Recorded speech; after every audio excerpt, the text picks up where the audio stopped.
My stepmom and dad mocked me as a freeloader while vacationing with their daughter, so I took back my house and shut them out forever. Hi Reddit, I need to get this off my chest because even months later I'm still unpacking everything that happened. I'll try not to ramble, but it's a story that started years ago, and I honestly didn't see any of it coming until it hit me like a train. My name's Ellie, and I'm 22 years old. What I'm about to tell you isn't some made-up family drama. It's my life, and I promise I never thought I'd find myself posting something like this here. But hey, life's funny like that. To really understand the chaos that went down, you need to know a bit of my backstory. My mom, Sarah, was the strongest woman I knew. She was a planner, down to the tiniest details of life. She worked as a senior accountant and was the kind of person who had everything neatly filed and sorted, receipts, life insurance policies, you name it. She even wrote out a whole will years before she got sick. I used to think it was a little weird, but I get it now. She always said, "I want to make sure you're okay no matter what." Mom passed away from intestinal cancer when I was 18. I don't know if any of you have dealt with something like that, but watching someone you love slowly deteriorate is devastating. She fought so hard for 4 years though, and never once complained. She quit her job to focus on treatment, and somehow, through everything, she kept planning, making sure all the paperwork for the house, finances, and my future were solid. Before she passed, she sat me down and said, "Ellie, this house is yours now, it's your home, and I want you to keep it, promise me you'll always take care of it." I was so young at the time, just weeks away from starting college. I barely understood how any of it worked, but I knew one thing, that house was the last piece of her. My mom bought it before she even met my dad. She worked her butt off for it, paid off the mortgage, and built a beautiful life for us there. She made sure it would go to me, no one else. Here's where my dad comes into the picture. My parents divorced when I was 9. There was no big dramatic fallout, no custody battle, no fights over property. My dad just left. He met someone else, Diane, and decided he wanted a new life with her. He remarried pretty quickly and had my half-sister Maya. To be fair, Dad did one thing right. He paid for my college up front by putting money into a separate account. That was his version of child support, I guess. I wasn't angry back then, I just sort of accepted that I wasn't part of his new family anymore. I'd visit them sometimes during the holidays. Diane was never outright mean to me, but it was obvious she didn't really see me as family. She'd do that thing where she'd invite me for dinner, but act like she hoped I'd say no. "Ellie, you're welcome to join us for dinner," she'd say, in this overly cheerful voice, while stirring a pot of something. It felt so forced that it made my skin crawl. Dad, meanwhile, was always working to provide for his family, his new family. Maya was about 10 years younger than me, and while I tried to bond with her, I always felt like a guest whenever I was at their house. You know when you're somewhere, and you just know you don't belong? That's how it felt. They lived in a rented house back then, nothing fancy but comfortable enough. Anyway, when Mom passed, I had no idea how to handle the house. I was too numb to think straight. Dad and Diane came over right after the funeral, and to my surprise, they offered to help me out. Dad said, "Ellie, you can't live alone right now, it's too much to handle. Let us stay here for the summer, and we'll help take care of everything while you figure things out." I didn't argue, I was a mess. I just lost my mom, my anchor, and the thought of being alone in that big quiet house scared me. Diane put on her best sympathetic face, acting like she was there for me, while Maya wandered through the house like it was a playground. I remember sitting in Mom's office, my office now, staring at her degrees on the wall and her neatly arranged financial books. She'd worked so hard to make sure I'd have a home, and yet I couldn't even bring myself to touch her things. I let Dad and Diane move into the spare room and Maya into what used to be Mom's craft room. By the end of the summer, I was getting ready to leave for college out of state. That's when Dad brought up the idea of them staying permanently. Over breakfast one morning, he pushed his coffee aside and said, "Ellie, what if we stayed here while you're at school? You won't have to worry about bills, maintenance, or the house sitting empty. It'll be good for all of us." Diane chimed in, flipping pancakes at the stove. "We take care of everything, Ellie. The house will be in perfect shape when you come home." At the time, it made sense. They'd been decent housemates over the summer. Diane had even softened up a bit. She'd cook meals for us and invite me to her weird little book club meetings where middle-aged women gushed over bad romance novels. Maya started calling me her cool sister, which, I'll admit, warmed my heart a little. So I agreed. I didn't see any harm in it. I trusted them. Over the next 4 years, I came home for breaks and holidays, and honestly, it was okay. Diane would cook huge welcome-home dinners, Dad would crack stupid dad jokes, and Maya would show me her latest middle school drama. I started to believe we'd turned into this strange but functional blended family. Sure, there were little things, like Diane rearranging furniture or making subtle comments about the house, but I shrugged them off. It wasn't worth making waves. When I called Dad my senior year of college to tell him I'd accepted a job back in my hometown, he seemed thrilled. "That's great, Ellie. We'll have the house ready for you." I didn't think twice about it. I graduated, packed up my stuff, and made the long trip home, excited to start this new chapter. I should have known something was wrong when the taxi pulled up to the house and I noticed new curtains in the windows. Little things had changed. The rose bushes Mom planted were still there, but they were pruned differently. The front porch looked repainted. I didn't think much of it until I walked up to the door, pulled out my key, and it didn't fit. That's when everything started to unravel. I'll never forget the exact moment I realized something was seriously wrong. The taxi dropped me off on a warm, sunny afternoon. It felt like such a perfect day to be starting fresh. I was 22, degree in hand, job secured, and ready to move back into the house that I thought would always be mine. I even remember taking a moment to stand in front of the house, suitcase in hand, breathing in that weird mix of roses and fresh-cut grass. Mom's rose bushes were still there, though someone had trimmed them differently, like the rounded way Diane always shaped things. It was little details like that that I noticed first, subtle changes. I walked up the porch, pulled out my house key, and slid it into the lock, already picturing my first night back in my room. I'd spent the whole car ride imagining throwing my stuff on my bed, unpacking a bit, and sleeping like a rock after the long trip. But the key didn't turn. I tried again, nothing. I froze mid-breath, just staring at the door like maybe I'd forgotten how locks worked. I jiggled the key. I turned it harder. Still nothing. No way. Maybe I'm overtired, or maybe the lock's jammed. I knocked on the door, still half smiling, still hopeful. A moment later, Diane opened it, wearing an apron and looking like she'd just been baking, flour smudges on her hands and all. For half a second her face went totally blank. Then she pasted on this fake smile and said, "Ellie, what are you doing here?" That question hit me like a slap. What was I doing here? "I live here. Or at least I thought I did." I managed to stammer out, "I'm moving back home. I told you guys about this, remember?" Her smile faltered. "Oh, right," she said, like she just remembered something she'd forgotten to put on the grocery list. She stepped aside reluctantly and let me in. The moment I rolled my suitcase inside, it was like stepping into a weird version of my house. The living room was different. Mom's furniture was still there, but it had been rearranged. Diane's tacky farmhouse decor, fake plants and cutesy signs that said things like live, laugh, love, had taken over the mantel and the shelves. The old photo of Mom and me on the side table, gone. A new family photo of Dad, Diane, and Maya was there instead. I swallowed hard, my throat tight, but I tried to stay calm. In the living room, Dad was sitting in Mom's old armchair, the one she used to curl up in with a book after work. He looked up from his tablet and did this awkward double take when he saw me. Maya was sprawled on the couch, her phone in hand, earbuds in. She barely glanced at me. "Hey, you're back," Dad said, sounding like he was trying way too hard to sound cheerful. "Yeah," I replied, forcing a small smile. "Why are the locks changed?"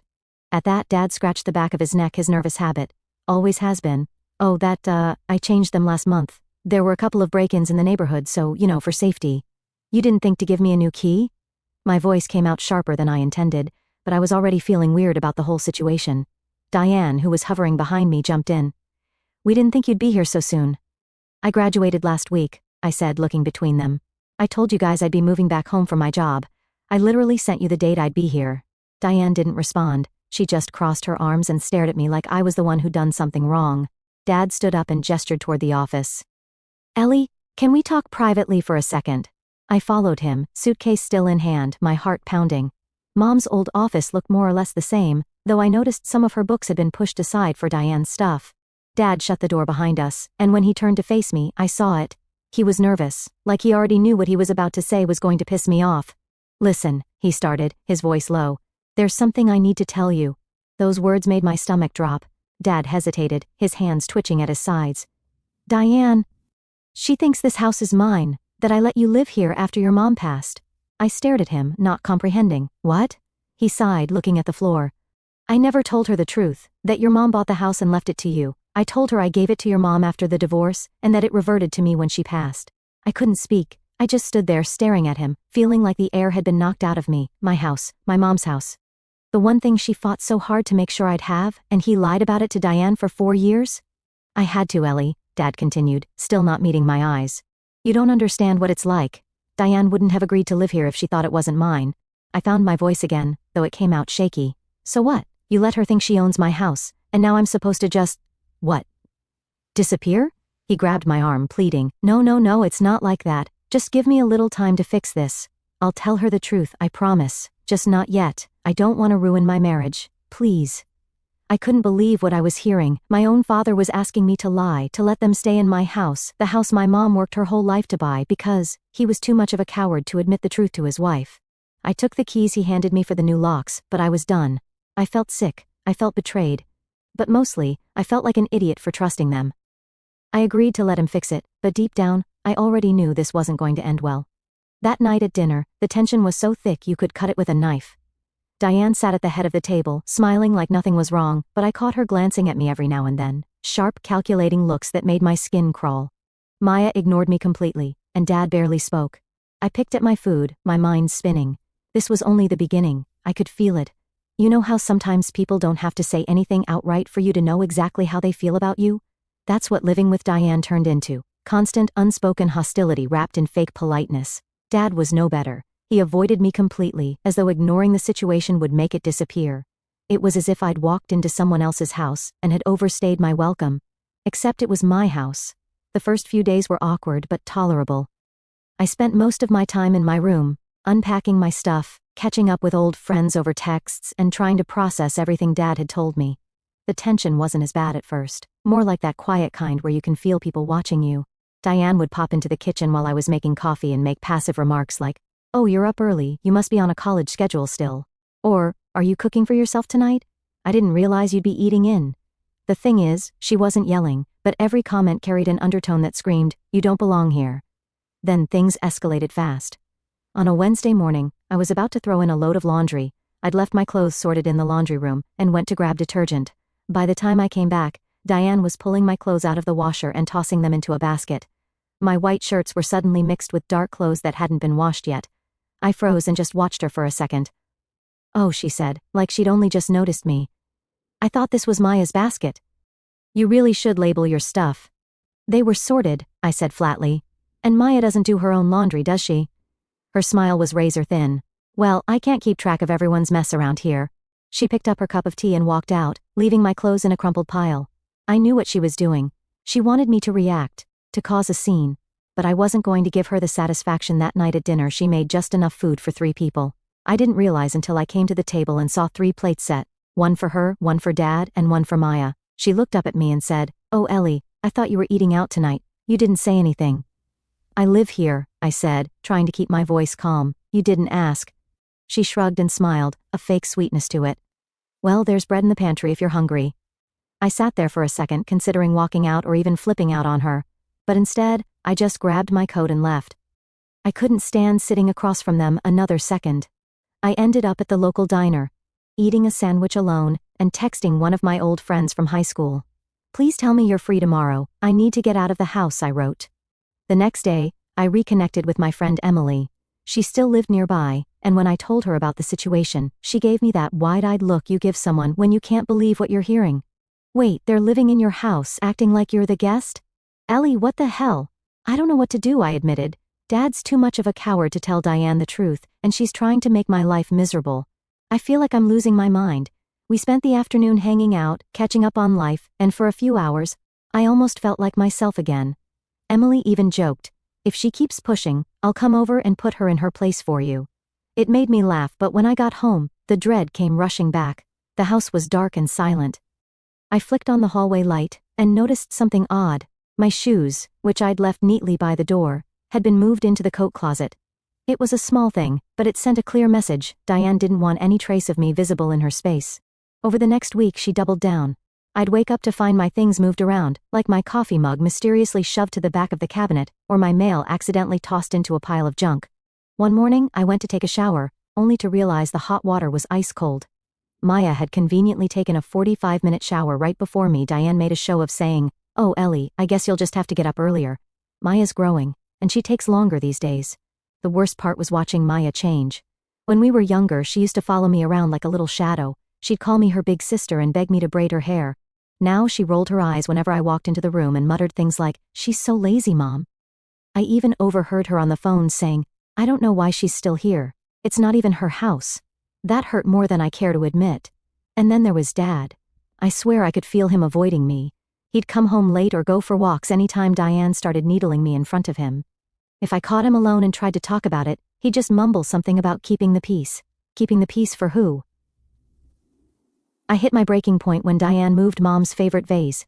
It had been on the mantel for as long as I could remember, this beautiful ceramic vase with blue flowers painted on it.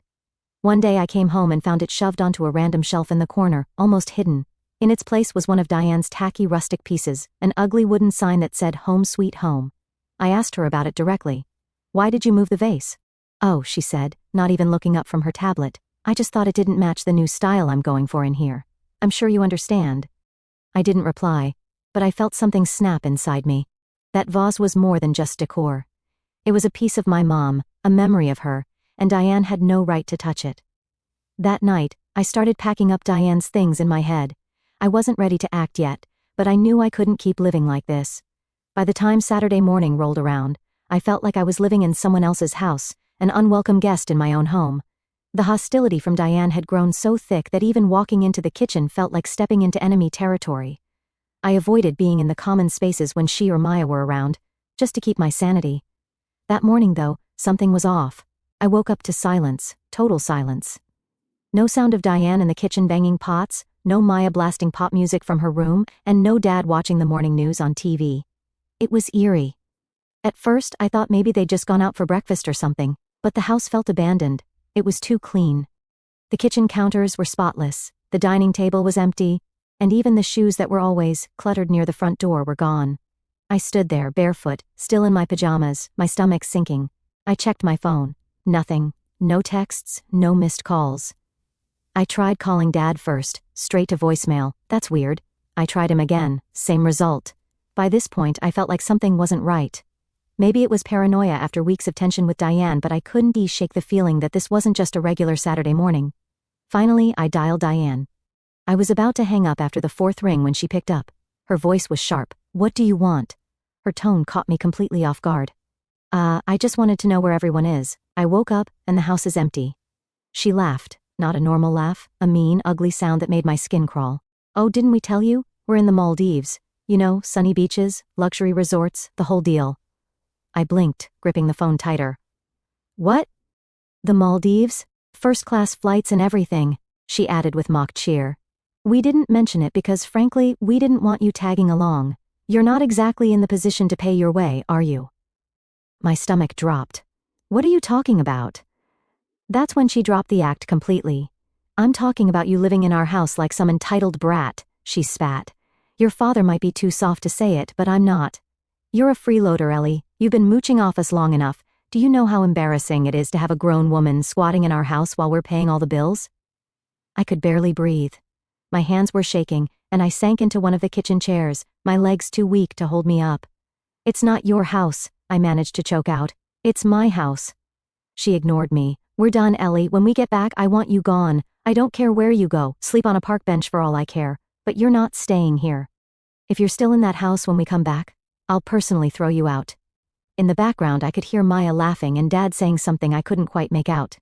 The sound of it twisted the knife deeper. "Diane, you don't bother trying to call your father," she interrupted, her voice icy. "He agrees with me. He's just too weak to tell you himself. We've already blocked your number. Have a nice life, Ellie." And then she hung up. I sat there in shock, the silence of the house pressing in on me. I stared at the phone, half expecting her to call back and say it was some cruel joke. But she didn't. My father's silence on the other end had been enough to confirm everything. They were gone, on vacation, living it up on a tropical island, while I sat alone in what was supposed to be my house. And the worst part? They planned to throw me out when they got back. For the first few minutes I just sat there, my mind blank. I couldn't process it. I couldn't wrap my head around the fact that my dad, my own father, had let this happen. He didn't stop her. He didn't stand up for me. He just went along with it.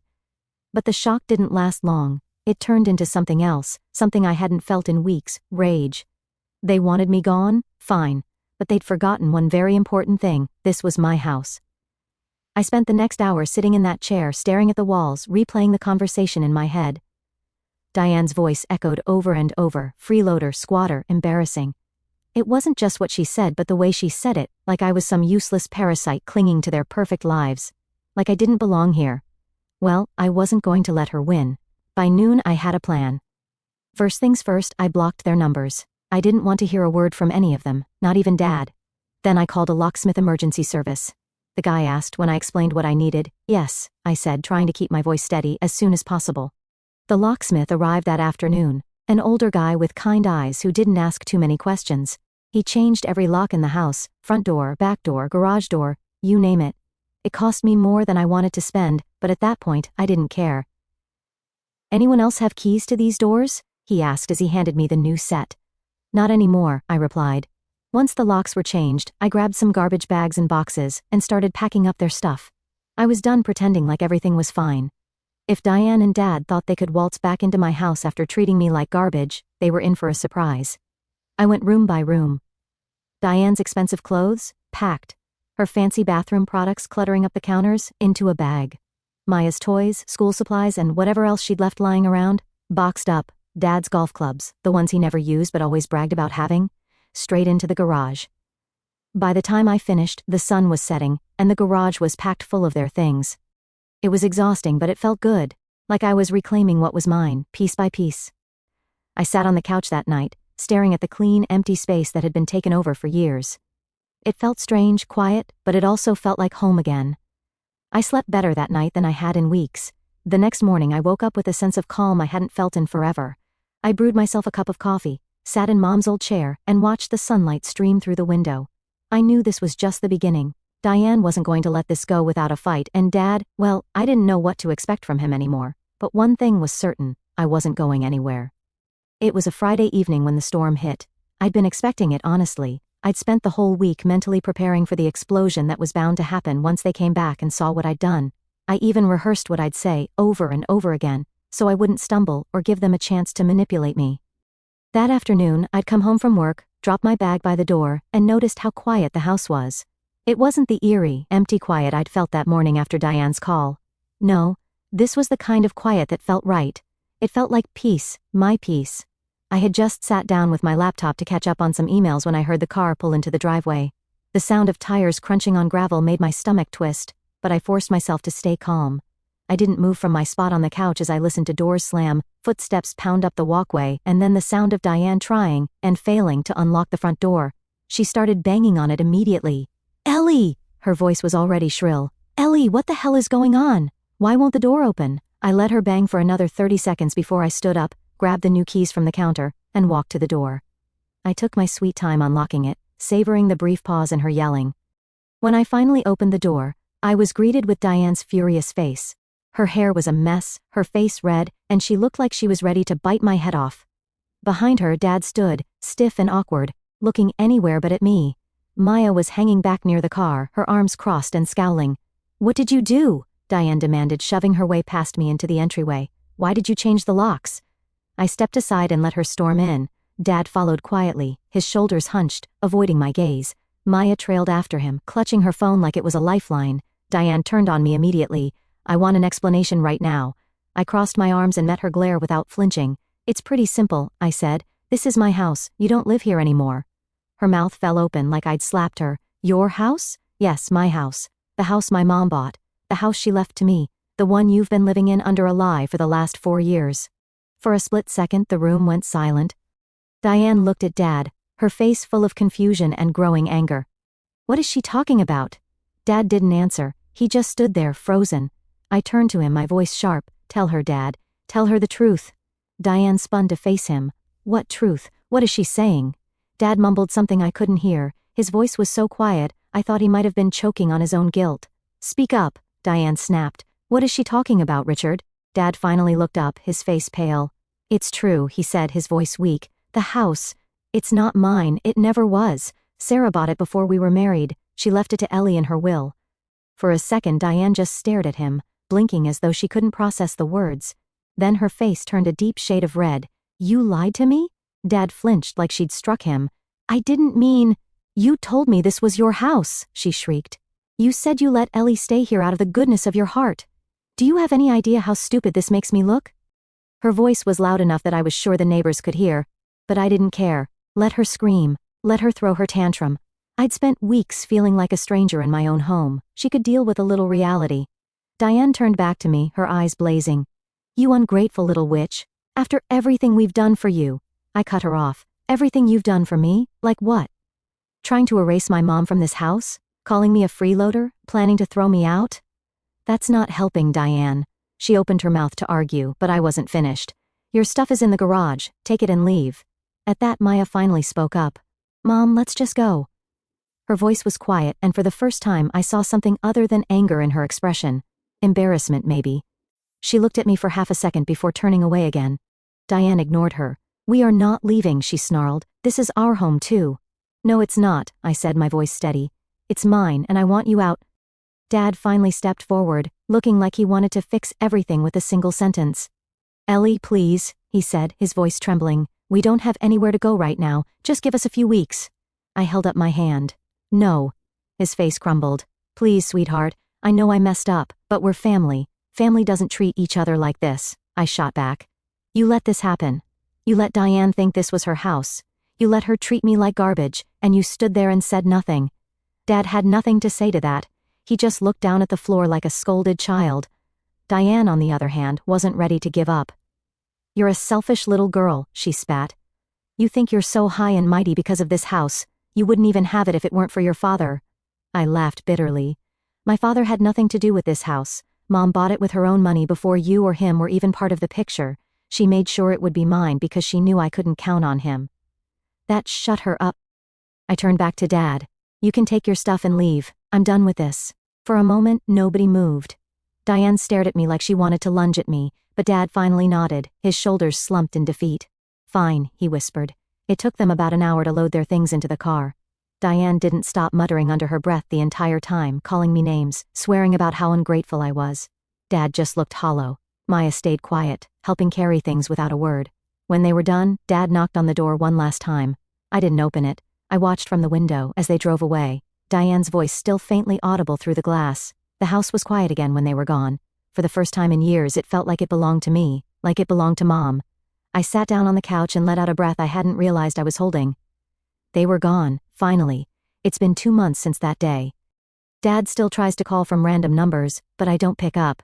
Some relationships can't be fixed, and honestly, I don't want to. I'm focusing on myself now. My job is great. I've made friends at work, and I'm slowly healing from all of this. I planted new roses in Mom's garden, ones she would have loved, and I'm finally at peace here. To anyone reading this who's dealing with toxic family, sometimes you have to let go. You don't owe anyone your peace, especially not people who take advantage of you. Mom made sure I'd always have a home, and now I'm making sure I honor her by living in it the way she intended,